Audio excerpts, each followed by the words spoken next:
Mavi petroleum company limited, जो कि पाकिस्तान की largest oil and gas exploration and production company है, वो एक टाइम पर तो पाकिस्तान की largest company with the market capitalisation, जो कि मावी पेट्रोलियम बन चुकी थी, जिसकी अगेंस्ट स्टॉक की प्राइस गिरने से उसकी मार्केट कैपिटलाइजेशन कम हो गई। लेकिन ये पाकिस्तान की बिगेस्ट कंपनीज में से एक है, जिसको हम एक ब्लू चिप स्टॉक भी कह सकते हैं। तो ये मावी पेट्रोलियम जमीन में ड्रिल करती है और गैस या ऑयल एक्सप्लोरेशन के वेल्स डिस्कवर करती है। तो ये मावी पेट्रोलियम कंपनी के एनालिसिस की वीडियो है, जिसमें हम मावी पेट्रोलियम कंपनी की प्रोफाइल, उसके प्रोडक्ट्स, उसके कंप्लीट बिजनेसेस की डिटेल, इसी तरह हम देन फाइनेंशियल स्टेटमेंट्स पर जाएंगे, एनुअल रिपोर्ट को जज करेंगे, इन्वेस्टर रिलेशन कंप्लीट देखेंगे कि फाइनेंशियल स्टेटमेंट्स हमें इस कंपनी के बारे में क्या बताती हैं। देन हम इसकी फ्यूचर को देखेंगे और इसके अबाउट तमाम पास्ट, प्रेजेंट और फ्यूचर्स की न्यूज़ को भी कवर करेंगे। एंड एट दी एंड हम स्टॉक के बारे में डिस्कस करेंगे कि स्टॉक की प्राइस इस टाइम पे क्या चल रही है और हमें किस पर बाय करना चाहिए और किस टाइम किस प्राइस पर हमें सेल आउट करना चाहिए। तो इस मावी पेट्रोलियम कंपनी के एनालिसिस की वीडियो को स्टार्ट करने से पहले अगर आप इस चैनल पर नए हैं तो आप इस चैनल को सब्सक्राइब करें, और अगर हाँ किसी वीडियो के एनालिसिस चाहते हैं तो आप उस वीडियो का नाम कमेंट सेक्शन में कमेंट करें, तो आपके लिए वो कंपनी एनालाइज की जाएगी एक वीडियो के तौर पर, जो कि आपको दिखाई जाएगी, आपके लिए अपलोड होगी। तो अगर ये वीडियो आपको अच्छी लगी तो वीडियो को लाइक और दूसरों की हेल्प के लिए शेयर लाजमी करें, और एक पॉजिटिव कमेंट तो आपने ड्रॉप लाजमी करना है। तो चलिए मावी पेट्रोलियम कंपनी के एनालिसिस की वीडियो को स्टार्ट करते हैं। तो अब ये मावी पेट्रोलियम कंपनी लिमिटेड की ऑफिशियल वेबसाइट पर आ गया मैं। तो इन्होंने अपना विजन, मिशन वगैरह सब कुछ दिए होंगे, बोर्ड ऑफ डायरेक्टर्स की डिटेल दी हुई है, और इसी तरह इनकी मैनेजमेंट वगैरह की कंप्लीट डिटेल है। ये इन्होंने अपने कल्चर कोड ये सब चीज़ें बताई हैं। तो यहाँ पर जो हु हुई ये इनका जो मेन पेज है, तो यहाँ पर मतलब इसकी डिटेल हम नहीं देखेंगे कि मैनेजिंग डायरेक्टर्स, एमडीज वगैरह, सीईओ वगैरह कौन है, डायरेक्टर्स कौन है। तो यहाँ पर हम व्हाट वी डू मतलब इनके बिजनेसेस पर चले जाते हैं। यहाँ पर बेसिकली ये व्हाट वी डू से बाद जो इनकी एक्सप्लोरेशन भी है, इनकी डेवलपमेंट भी है, इनकी प्रोडक्शन भी करते हैं, मारी सर्विसेज डिविजन्स भी है। अब बेसिकली मारी petroleum is an integrated exploration and production company. ये एक्सप्लोरेशन और प्रोडक्शन की कंपनी है। ये बेसिकली गैस, पेट्रोलियम और इसी तरह दूसरी प्रोडक्ट्स को जो एक्सप्लोर करती है और पाकिस्तान में मतलब डीलिंग करती है, वेल्स जो डिस्कवर करती है और उससे ये सेल आउट करती हैं। ये कंपनी का जो मेन जो बिजनेस है, और ये currently managing and operating Pakistan से लार्जेस्ट गैस रिजर्व, और बेसिकली पाकिस्तान के लार्जेस्ट जो गैस रिजर्व हैं उनको भी ये मारी पेट्रोलियम ऑपरेट कर रही है, जो कि मारी गैस फील्ड में है, धरका सिंध में। तो बेसिकली ये मावी पेट्रोलियम के कंसेशन मैप वगैरह इसको हम नहीं देखेंगे। तो पोर्टफोलियो कंपनी का अगर हम इस पे आएँ, तो ये मावी पेट्रोलियम कंपनी का पोर्टफोलियो काफ़ी डाइवर्सिफाई है। अब यहाँ पर इन्होंने अपने ब्लॉक्स वगैरह ये सब जो इनका पोर्टफोलियो डाइवर्सिफाई हुआ है, इनके इन्होंने अपने पोर्टफोलियो की डिटेल बताई है कि कहाँ-कहाँ पे इनके कितने-कितने परसेंटेज हैं और किस-किस तरह मतलब ये ऑपरेट करते हैं, तो किस-किस ब्लॉक्स में ये करते हैं। तो ये इनकी कंप्लीट डिटेल यहाँ पर मेंशन है। तो नेक्स्ट पोर्टफोलियो देखने के बाद हम रिजर्व्स पर जाते हैं कि कंपनी के रिजर्व्स किस तरह हैं, किस तरह इंक्रीज़ हुए हैं, या कंपनी के क्या सिचुएशन है अपने रिजर्व्स पर। तो ये कंपनी के रिजर्व्स एंड सोर्सेज में आ गए हैं हम लोग। तो एक कंपनी के जो रिजर्व्स हैं बेसिकली 2020 से लेकर 2023 का डाटा इन्होंने मेंशन किया है, 30 जून 2023 से 20 से 30 जून 2023 तक। तो यहाँ पर अगर हम इसकी डिटेल देखें तो ये बेसिकली इंक्रीज ही हो रही है, जो कि 2020 से इंक्रीज हुई, 21 में, 22 में इंक्रीज हुई, दैन 23 में भी इंक्रीज हुई। तो इसकी जो ग्रोथ है वो काफ़ी ज़्यादा इंक्रीज हुई है, जो कि 25% रेशियो से इंक्रीज हो रही है, जो कि पिछले 4 सालों की परसेंटेज ग्रोथ है फ्रॉम 2020 टू 2023। तो ये मावी पेट्रोलियम के रिजर्व्स को देखने के बाद हम डिस्कवरीज पर आते हैं। तो ये मावी पेट्रोलियम के रिसेंट डिस्कवरीज पर हम देखें तो चूंकि ये रिसेंट डिस्कवरीज के बाद मतलब कि कंपनी का जो काफ़ी ज़्यादा पोर्टफोलियो, जो कि न्यूज़ को भी हमने कवर करना था, तो ये काफ़ी न्यूज़ इसी में ही कवर हो जाएंगी। तो रिसेंट डिस्कवरीज को अगर हम देखें तो यहाँ पर बेसिकली ऑयल डिस्कवरी एट शवल one well in Mari and DNPL Sindh में। तो ये शवल वन वेल जो कि डिस्कवर हुआ था 27 जनवरी 2024 में, जो कि मारी petroleum and production lease area था कंपनी का, इस कंपनी का पाकिस्तान का धार की सिंध में, जो कि इन्होंने सक्सेसफुली डील किया था। तो इनकी जो डीलिंग थी वो तकरीबन 11,036 मीटर थी इनटू द गजिच फॉर्मेशन। तो ये जो रिसेंट डिस्कवरी थी ये कंपनी को प्रोड्यूस करके दे रही है। ये जो कुआं है कंपनी का, ये वेल है 1040 barrels of 30 degrees API crude oil, मतलब कि API क्रूड ऑयल ये प्रोड्यूस करता है, जो कि आगे इनकी 12% बेसिक सेडिमेंट एंड वाटर इनकी फॉर्मेशन आ गई है कि इनकी फॉर्मेशन में इनको और क्या क्या कितने कितनी परसेंटेज मिली है उस ऑयल में। तो सेडिमेंट्स मतलब कि आपकी जो रेत के जरिए वगैरह, पानी वगैरह इनमें जो मिला है। और इसी तरह गैस डिस्कवरी जो इनकी है मोइवंद एक्स वेल जो ब्लॉक है बलोचिस्तान में, जो कि ब्लॉक 28 के नाम से उस बलोचिस्तान में ऑपरेट करा, तो वहां से गैस मिली है। तो पहले ऑयल मिला था, अब यहाँ पर जो गैस मिली है एक्सप्लोरेटरी जो है ब्लॉक इनका 28 बलोचिस्तान प्रोविंस का, तो यहाँ पर 12 जून 2023 में मिली थी, जो कि सक्सेसफुली ड्रिल हुआ था। तो इन्होंने इसकी भी ड्रिलिंग वगैरह काफ़ी ज़्यादा की थी, जो कि 2516 मीटर्स थी। और इन्होंने अपने मतलब जो टेस्ट वगैरह आगे किए थे। तो इसी तरह ही एक और डिस्कवरी जो कि शिवा ट्रू वेल के नाम से हुई थी वजीरिस्तान ब्लॉक में केपीके में। अब ये भी डीलिंग बेसिकली 2 जून 2023 में हुई थी। तो लेटेस्ट डीलिंग मतलब 2023-24 की ये डीलिंग आपके सामने है, तो इन्होंने अपनी डिटेल बताई हुई है। तो बाकी अगर नीचे जाएंगे तो वो पुरानी डीलिंग आ जाएगी। तो चूंकि हमारे लिए मोस्ट इंपॉर्टेंट है लेटेस्ट, तो 2024 की लेटेस्ट हमारे लिए ऑयल डिस्कवरी है। तो इसमें काफ़ी ज़्यादा जो सोर्सेज हम कंपनी को मिले थे, तो इससे कंपनी की काफ़ी ज़्यादा जो ग्रोथ है, काफ़ी ज़्यादा जो सेल्स हैं कंपनी की वो इंक्रीज़ हुई, रेवेन्यू इंक्रीज़ होता है, तो ऑब्वियसली जो प्रॉफिट है कंपनी का वो भी इंक्रीज़ होता है। तो कंपनी का इसलिए काफ़ी ज़्यादा जो प्रॉफिट है वो इंक्रीज़ हो गया था। तो चूँकि मारी पेट्रोलियम पाकिस्तान की सबसे बड़ी गैस की कंपनी थी, तो गैस के साथ ही अब इसको जो ऑयल के रिजल्ट्स में मिले हैं, तो इसी तरह ही हम इसको मज़ीद जज कर सकते हैं, हम इसको मज़ीद देख सकते हैं कि अगर ये ऑयल थोड़े से ऑयल रिजर्व्स को डिस्कवर करती है, तो ये जो पेट्रोलियम प्रोडक्ट्स में भी पाकिस्तान में नंबर 1 आ सकती है। लेकिन अगर ना भी करे, तो फिर भी हम इसके आगे फ्यूचर को देखेंगे कि अगर जिस तरह हम लोग सोचते हैं कि 10 साल बाद 15 साल बाद अगर पेट्रोल ख़त्म हो जाएगा या इसी तरह गैसेस ख़त्म हो जाएंगी, तो ये हमारी पेट्रोलियम आखिर आगे करेगी क्या? तो ये भी हम आगे देखेंगे। तो इसी तरह एक्सप्लोरेशन का ऑप्शन हम देखकर जो डेवलपमेंट आता है, तो डेवलपमेंट भी बेसिकली सर्चिल और वजीरिस्तान मतलब इनकी डेवलपमेंट से एरियाज़ हैं, तो हम इसको डिस्कस अभी नहीं करेंगे। तो चूँकि डेवलपमेंट्स हैं, तो हमने उसको वैसे ही डिस्कवरीज़ में भी काफ़ी ज़्यादा कवर कर लिया है। तो अब यहाँ पर प्रोडक्शन पर आते हैं, तो कंपनी के की एसेट्स जो हैं, कंपनी की जो प्रोडक्शन है उसको देखते हैं। तो की एसेट्स पर हम जाते हैं। तो एक कंपनी ने बेसिकली अपने की एसेट्स में अपने जो ऑपरेटेड प्लांट्स हैं उनकी डिटेल बताई है कि हमारी गैस फील्ड है, इसी तरह उसकी जो आगे इनकी प्रोडक्शन और इनकी जो सारी की सारी स्पेसिफिकेशन हमारी गैस फील्ड की उसकी बताई है। इसी तरह सजावल गैस फील्ड है और इसके आगे स्पेसिफिकेशन बताई हैं, हेलीनी ऑयल फील्ड है, कालाबाग की ऑयल फील्ड भी है। तो इसकी सबकी डिटेल और स्पेसिफिकेशन इन्होंने आगे बताई है। तो ये सब इनकी ऑयल फील्ड्स, गैस फील्ड्स वगैरह की डिटेल है यहाँ पर। तो इसी तरह प्रोडक्शन में जो प्रोडक्शन स्टैटिक्स हैं बेसिकली उसको हम नहीं देखेंगे, चूँकि हमें आइडिया है कि कंपनी ग्रो कर रही है काफ़ी ज़्यादा। तो इसके हम कस्टमर्स पर जाकर कस्टमर की डिटेल देखते हैं और उसको जज करते हैं। तो यहाँ पर बेसिकली जो कस्टमर्स की हम डिटेल देखने लगे हैं, कस्टमर्स की डिटेल में एग्रो फर्टिलाइज़र है, फौजी फर्टिलाइज़र है, फातिमा फर्टिलाइज़र है और स्वीट सदर्न गैस कंपनी है। इसी तरह सेंट्रल पावर जनरेशन, ये काफ़ी डिफरेंट कंपनीज़ हैं जो कि पाकिस्तान में लिस्टेड हैं। जो कि पाकिस्तान स्टॉक एक्सचेंज में अपने डिफरेंट डिफरेंट सिंबल्स के साथ ऑपरेट करती हैं। तो अब यहाँ पर मैं आपको एक चीज़ क्लियर करता चलूँ, जिससे हम मारी पेट्रोलियम के अकॉर्डिंग न्यूज़ सर्कुलेट करती है कि मारी पेट्रोलियम बेसिकली कोई ऐसी कंपनी नहीं है। बहुत जल्द अगर जिस तरह भी कोई रिजर्व्स खत्म होते हैं तो मारी पेट्रोलियम भी जाएगी। तो यहाँ पर आपको ये सोचना चाहिए कि जो इसको कस्टमर्स हैं, अगर मारी पेट्रोलियम पाकिस्तान की सबसे बड़ी कंपनी के पास गैस ऑयल्स वगैरह के रिजर्व्स खत्म हो जाते हैं, तो का इसके साथ कोई इसके पास कोई प्रोडक्ट नहीं रहती। तो अगर कोई प्रोडक्ट नहीं है, तो ये अपने कस्टमर्स को कुछ भी प्रोवाइड नहीं कर पाएगी। तो ये एंग्रो फर्टिलाइज़र, फूजी फर्टिलाइज़र, ये सारी कंपनीज़ अपना गुज़ारा आखिर करेंगी कैसे फिर? तो मतलब अगर मारी पेट्रोलियम जाएगी तो ये सबको लेकर ही जाएगी। तो जैसे कि आपने मुहावरा तो सुना ही है, हम तो डूबेंगे सनम, तुम्हें भी ले डूबेंगे। तो यहाँ पर मारी पेट्रोलियम खुद के साथ-साथ काफ़ी ज़्यादा कंपनीज़ जो कि एंग्रो फर्टिलाइज़र और फौजी फर्टिलाइज़र समझ लें कि तारुफ़ के मोहताज तो हैं ही नहीं। फौजी फर्टिलाइज़र को तो हर बंदा जानता है। तो फौजी फर्टिलाइज़र में तकरीबन आप सबकी जो इन्वेस्टमेंट भी होगी। तो ये ऐसे जो कंपनीज़ के कस्टमर्स हैं, जो कि ये मारी पेट्रोलियम के साथ जुड़े हुए हैं, तो मारी पेट्रोलियम पर कोई भी असर आएगा तो ये इन सब कस्टमर्स पर जाएगा। तो ये कस्टमर्स की डिटेल के बाद हमारे पास मारी सर्विसेज़ डिवीज़न आ जाता है, तो इसको बेसिकली हम नहीं देखेंगे क्योंकि इसकी काफ़ी ज़्यादा मतलब जो सर्विसेज़ जो प्रोवाइड करा है वो तो हमें आइडिया है ही।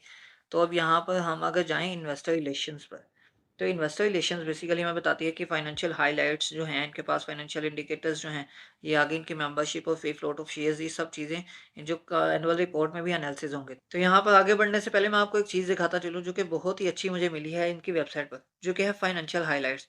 तो फाइनेंशियल हाइलाइट्स में बेसिकली इन्होंने काफ़ी ज़्यादा अच्छी चीज़ें दी हैं। अब वो मैं आपको दिखाता हूँ कि वो हैं क्या। तो बेसिकली फाइनेंशियल हाइलाइट्स में इनकी जो 5 ईयर्स एट अ ग्लांस मतलब कि 5 ईयर्स की इनकी जो परफॉर्मेंस है वो दिखाई गई है।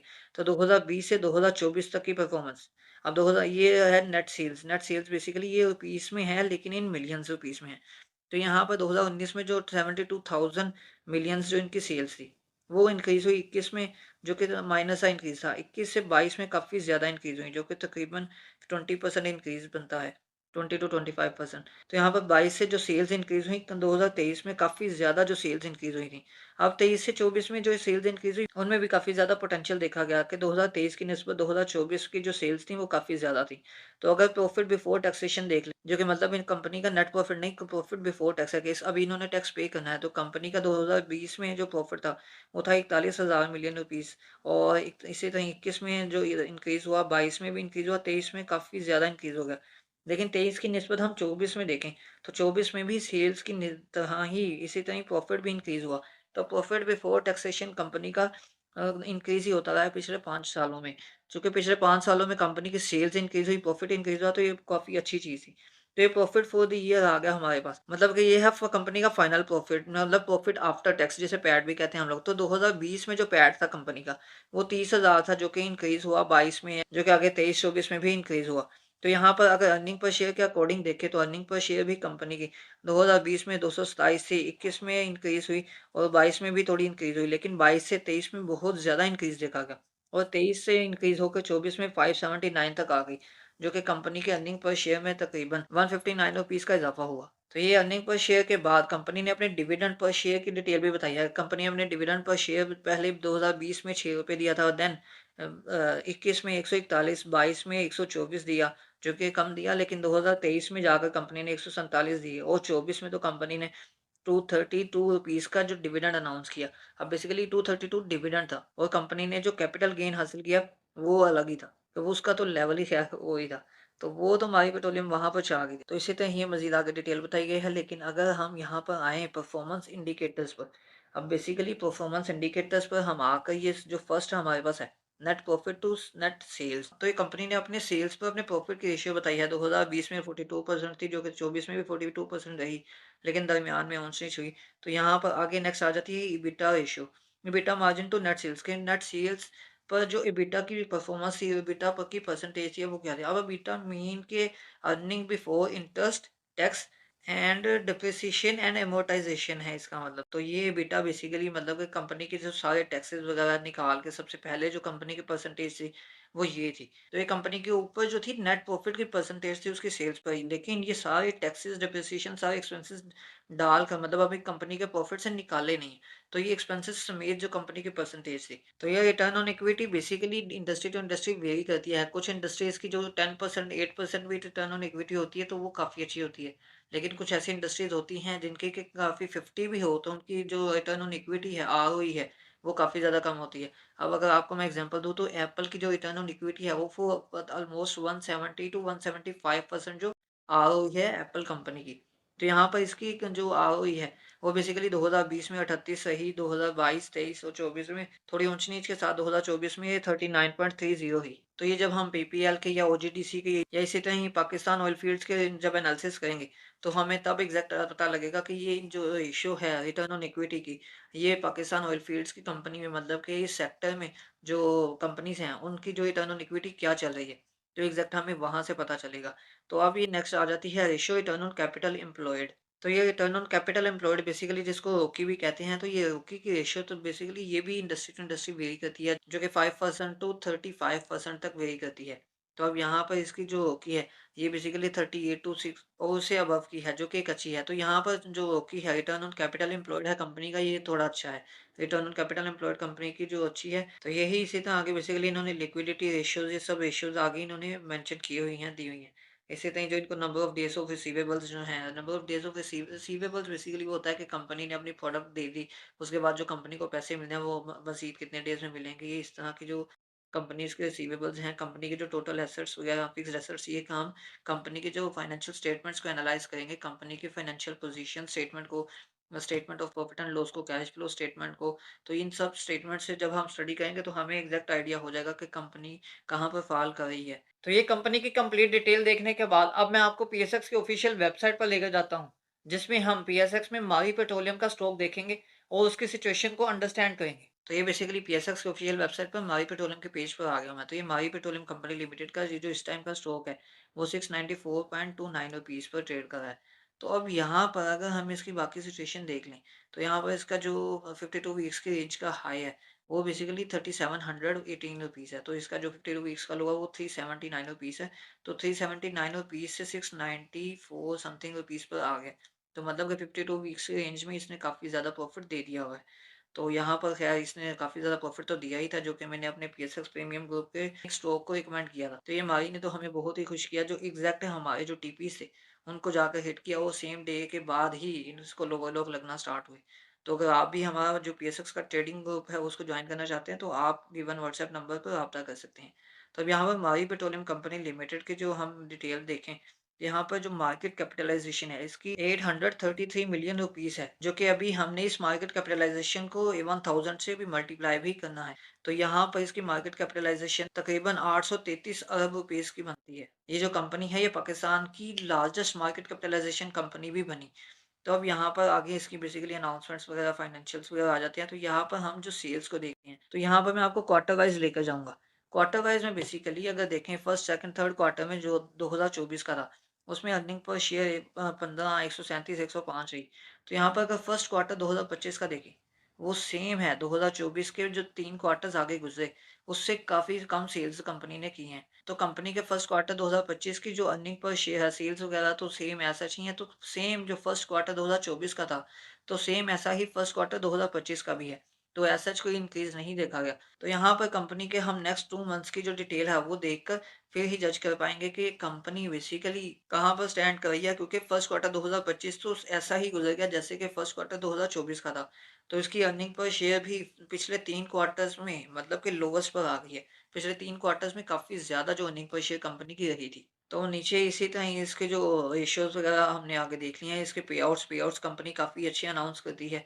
तो यहाँ पर इसकी जो फाइनेंशियल रिपोर्ट्स हैं, financial reports basically first quarter तो हमने 2025 का अभी देख ही लिया है इस वेबसाइट पर। तो हम एनुअल रिपोर्ट पर जाते हैं। एनुअल रिपोर्ट से मैं आपको उसकी फाइनेंशियल स्टेटमेंट्स को स्टडी करके बताता हूँ कि कंपनी कहाँ तक, कंपनी के एसेट्स कितने इंक्रीज़ हुए, लायबिलिटीज़ कितनी इंक्रीज़ हुई, सेल्स वगैरह, प्रॉफिट सब कुछ देखेंगे हम। तो यहीं पर आकर आप किसी भी कंपनी की एनुअल रिपोर्ट, क्वार्टर रिपोर्ट को डाउनलोड करके उसको एनालाइज़ कर सकते हैं। तो ये स्टॉक को देखने के बाद तो चलिए अब हमारे टाइम है एनुअल रिपोर्ट को एनालाइज़ करने का। तो ये हमारी पेट्रोलियम की एनुअल रिपोर्ट आ गई है। बेसिकली इसमें अगर जो कंपनी के अच्छा विजन्स वगैरह मिशंस तो ये कंपनी के हैं ही।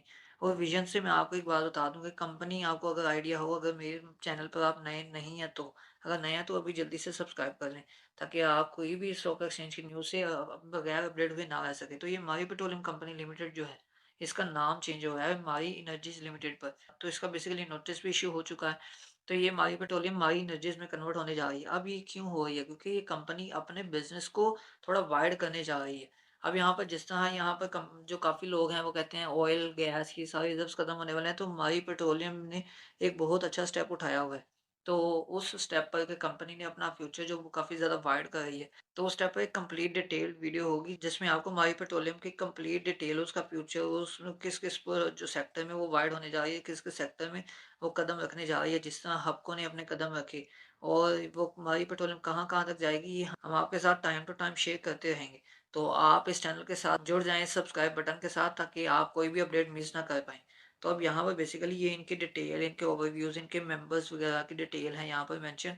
तो हम और जो मेन रिपोर्ट है, अब बेसिकली चेयरमैन डायरेक्टर्स रिपोर्ट हम ये नहीं देखेंगे क्योंकि हमने काफ़ी ज़्यादा इस कंपनी को एनालाइज कर लिया हुआ है। तो इसकी भी एनुअल रिपोर्ट की जो डिटेल थी वो बेसिकली हमने ऑलरेडी कवर कर ली थी कि इसके जो टारगेट्स हैं, विजन्स वगैरह, ये बाकी सब चीज़ें हमने जो इस वीडियो में कवर कर ली हुई हैं। तो इसलिए मैं आपको सीधा फाइनेंशियल स्टेटमेंट पर ले आया हूँ। अब statement of financial position basically, चूंकि इसको हम बैलेंस शीट भी कहते हैं, तो कंपनी की बैलेंस शीट को एनालाइज करना लाजमी होता है। तो यहाँ पर सबसे पहला क्वेश्चन है इक्विटी एंड लायबिलिटीज। तो यहाँ पर जो टोटल इक्विटी है कंपनी की बेसिकली 2023 में 168 अरब रुपीस थी, जो कि 2024 में इंक्रीज होकर 224 अरब रुपीस तक आई। तो ये चूंकि ये टोटल इक्विटी इंक्रीज हुई है, तो इक्विटी इंक्रीज होना कोई खतरे की बात नहीं, बेसिकली लायबिलिटीज का इंक्रीज होना खतरे की बात है। तो यहाँ पर इक्विटी इंक्रीज हुई है जो कि एक अच्छा साइन है।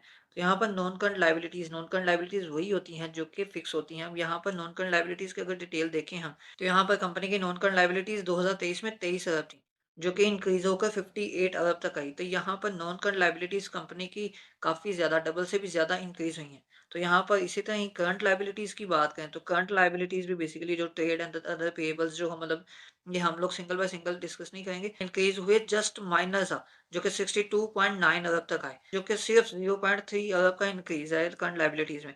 तो अगर टोटल लायबिलिटीज की बात करें जो कि करंट और नॉन करंट दोनों है, तो यहाँ पर बेसिकली 86 अरब की जो लायबिलिटीज हैं कंपनी की 2023 में, जो कि इंक्रीज हुई 2024 में 121 अरब। तो ये कंपनी की लायबिलिटीज कितनी ज्यादा इंक्रीज हुई हैं ये आपके सामने है। तो यहाँ पर हम इसको कंपेयर करेंगे जो एसेट्स हैं उनके साथ, के नॉन करंट एसेट्स भी कंपनी के उस हिसाब से इंक्रीज हुए हैं या करंट एसेट्स या टोटल एसेट्स, हम इसको कम्प्लीटली कंपेयर करेंगे।